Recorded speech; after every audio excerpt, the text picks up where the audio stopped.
10 ways to speed up a slow metabolism. Once you know these 10 ways, 10 habits, 10 methods, it will become so much easier for you. So if you're over 50, I'm sure you've began to notice it's becoming harder to lose weight and keep it off. Things that you've tried in the past now don't work, and there's loads of reasons for that, and I'm going to walk you through why that is, and of course help you overcome those obstacles. It's really frustrating. In some cases it can even make you feel low or down if you've noticed that you're shying away from photos, you're shying away from wearing clothes that you want to wear on holiday, you're covering up, you're hiding from it, you're making fun of yourself before anybody else gets a chance to, or you're just stepping away from the colours that you normally would wear as clothes, or you're not doing what you want to do with your grandkids. You're not hopping into the pool with confidence. Instead, you have that worry and concern in the back of your mind. It's taking up headspace. Even if you are successful at work and you come across confident and you present really well, you have that niggling feeling in the back of your mind about your weight. You don't need that, you don't want it, and life is too short for it. And I really mean that. Once you know these 10 key habits, it will become so much easier. Make sure you write these down. Number 1, strength training. Strength training does not have to be 2 hours in a gym. Strength training can be done by doing push-ups, by being able to do resistance band work using a door hand. It can be done gradually. And no, you won't get bulky. No, you won't look too broad or muscular, provided you don't take steroids, and I'm hoping that's not going to be your bag. It's certainly not mine. Then what we can do is practice progressive overload, which means, posh way of saying, make it a little bit harder. Make 8 reps into 12, or use a lighter resistance band first and then go for a heavier one afterward. That's a really good way, by the way, of speeding up your metabolism. Second, eat little and often. I'm not saying eat half a peanut every half an hour, but what I am saying is rather than having 3 big meals, try having 3 regular smaller meals with 2 snacks. Have protein in every single occasion of eating. Every occasion of eating should have a protein hit. Reason being, because there is serious evidence to showcase that having protein spread evenly over the day in 5 meals or 3 meals and 2 snacks is more efficient at protecting your metabolism than having 3 big meals. So yogurt, low-fat yogurt, could be a piece of chicken, cooked meat, ham. It could be low-fat cheese, it could be tofu, legumes, it could be chickpeas, baked beans on toast. Doesn't have to be a posh 19-ingredient organic salmon casserole, okay? It can be so much easier and simpler, and of course has to be family friendly. So eat regular meals. It also inadvertently will stop you skipping meals, which is a third habit I want you to avoid or want you to change, and that is don't skip meals. When you skip meals, what you're doing then is you're actually going to be breaking down your metabolism even further. It's hard enough hitting 50, going through the menopause, having hormonal changes, having your metabolism naturally become decreased, having natural muscle wastage because of what you're going through in the menopause, than to fast, skip meals, and then exacerbate the problem. I don't want you to do that. Don't skip meals, eat regularly. Fourth thing to do, stay hydrated. If you're more hydrated, you have a greater perception of you having more energy, you make better decisions, you feel less drained, less brain fog. Then you're less likely to get injured when you're training because you get faster reaction times if you do trip or have a wobble, and you're more motivated, and you're less likely to overeat because oftentimes we think that we're hungry when in fact we're thirsty. So do not skip hydration. That's number 4. Super important. By the way, if any of this is helpful, click the link in the description and I will send you over more fat loss trainings that will help you lose weight sustainably. And if you could subscribe, that would mean more to me than you possibly know. My name's Alex. I'm a registered dietitian. I run a team of psychologists, dietitians, behavior change coaches. We specialize in sustainable weight loss, and to date we've helped 3,000 ladies lose weight and keep it off. So please subscribe, support what we do, and of course click the link in the description, and then we can give you something back. We can give you something back to help you.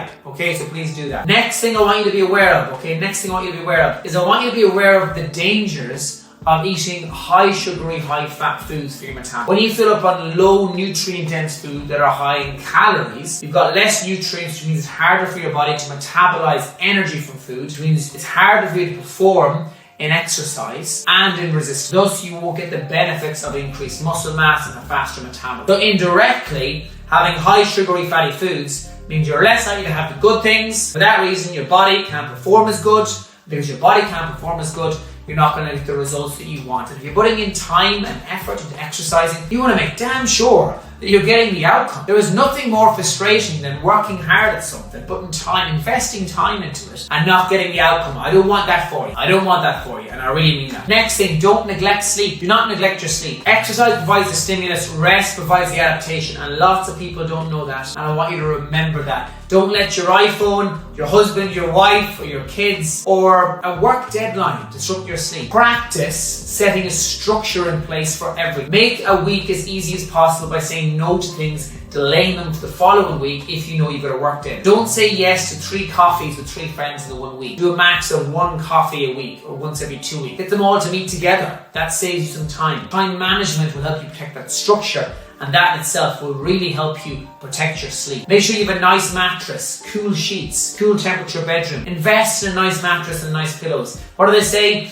Invest in good shoes and a good mattress, because if you're not in the one, you're in the other. So remember, sleep increases your motivation. It protects your body in terms of hormones as well. You've got more cortisol going around your body if you're underrested, more stress, then you're more likely to stress eat. And if you do stress eat, eating less and moving more is not going to fix that. That will take some specific behavioural change techniques that I'm going to teach you at the end of this video that will make it so much easier for you. That brings me on to the next habit, which is stress management. Use a variety of methods for this. I use a 5-minute journal. It gets everything out of my head onto paper. Second thing I do is I practice box breathing. 4 seconds in, 4 seconds hold, 4 seconds out, 4 seconds hold. Do 2 cycles of that and try and tell me you don't feel more relaxed. If anything, you'll feel sleepy. It's very, very powerful if you're feeling stressed.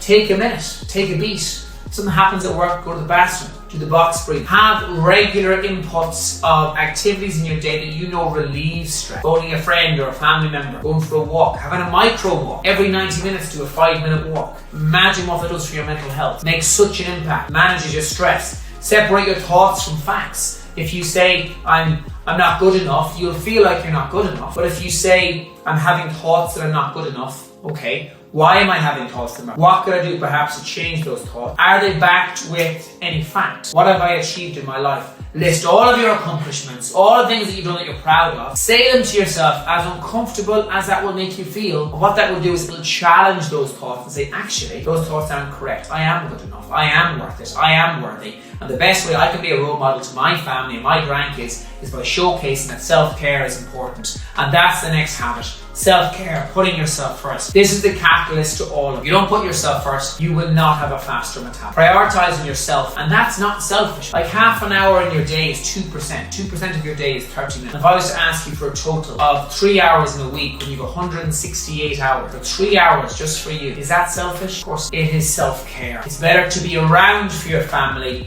than just a win. And I really mean that. A lot of people watching this will know someone who's had, sadly, cancer, strokes, or diabetes. Can't guarantee tomorrow, but you can certainly alter the odds. And self-care is the most selfless thing you can do, because it means you won't become a burden on anyone, or at least you've done everything in your power to prevent that. And there's going to be people watching this who have got family members who've had strokes, heart disease, or dementia, and we now know there is significant evidence that self-care, healthful nutrition, a fast metabolism, and eating certain foods can actually mitigate all of these health. And I want you to know that you've done everything in your power to do. Next thing to improve your metabolism is to be able to have protein-rich foods with every single meal. I touched on this earlier, but it's not just important for your metabolism, for your hair, nails, skin. Also, what it will do is it will mean that you fill up faster. Protein is very satiating. That's a posh word for saying you're feeling full. So if you have protein every meal, you're less likely to overeat. And plus, there is a thermogenic effect of eating protein. What does that mean? So say you've got 100 calories worth of bread in my left hand and 100 calories worth of chicken in my right hand. Bread is primarily carbohydrate, some protein in it, yes. Chicken breast would be primarily protein, a little bit of dietary fat in it, of course, as well. Out of the 100 calories of the bread, it takes up 10 calories to digest it and break it down. I expend 10 calories in breaking down the food. However, the protein, I expend 30 calories to break down that food, which means 30% of the calories I'm taking in, I'm actually using to break it down, which means I'm more likely then to achieve a calorie deficit. What that's going to do is going to make it so much easier for you, because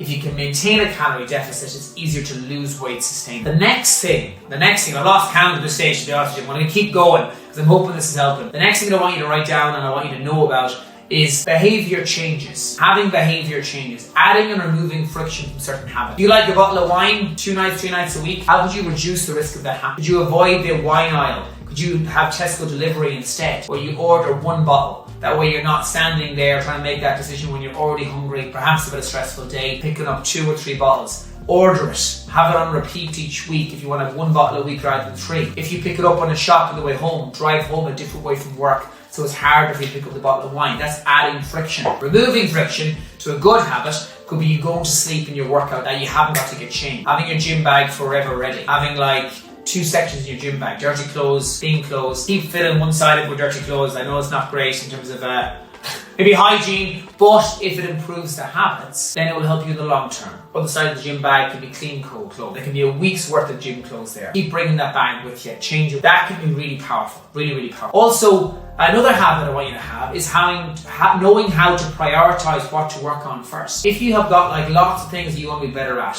it can be any of these habits. It can be water, it can be sleep, it can be protein, it can be fruit and veg. Write them down. Write down 8. And then slowly cross off the ones that you feel are less important now. That doesn't mean that they're not important, but they'll be less important now. Then prioritize just 3. Chunk it down. Only prioritize a couple. If you chase 10 rabbits, you catch none. So while the 10 things I'm teaching you here, probably more at this stage, don't try to do them all at once. Chunk it down to like, I'm going to do 1 habit change. And this is the final point I'm going to make, which is a sustainable approach. I'm going to talk you through this now. So obviously now you know how to improve your habits. But if you want to lose weight sustainably, I have built an 8-pillar healthcare system. It is a very detailed video, more so than this, where you can take notes, write things down, rewatch it, and it is being used successfully to help 3,000 people lose weight and most importantly, keep it off. Watch the video, take notes. It's my way of giving back. I do hope it helps you because it has to be a sustainable approach. It's not about what we achieve temporarily.